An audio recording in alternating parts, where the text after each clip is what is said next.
I haven't looked anything up on how I'm gonna do this, but I'm gonna wing it. I may have fucked up. I forgot I ceramic coated this, so the water just kind of feeds.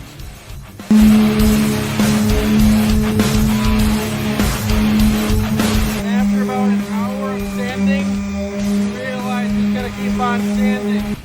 Not sure the camera can catch it, but you should see there's lighter spots here, and there's a lot of darker spots.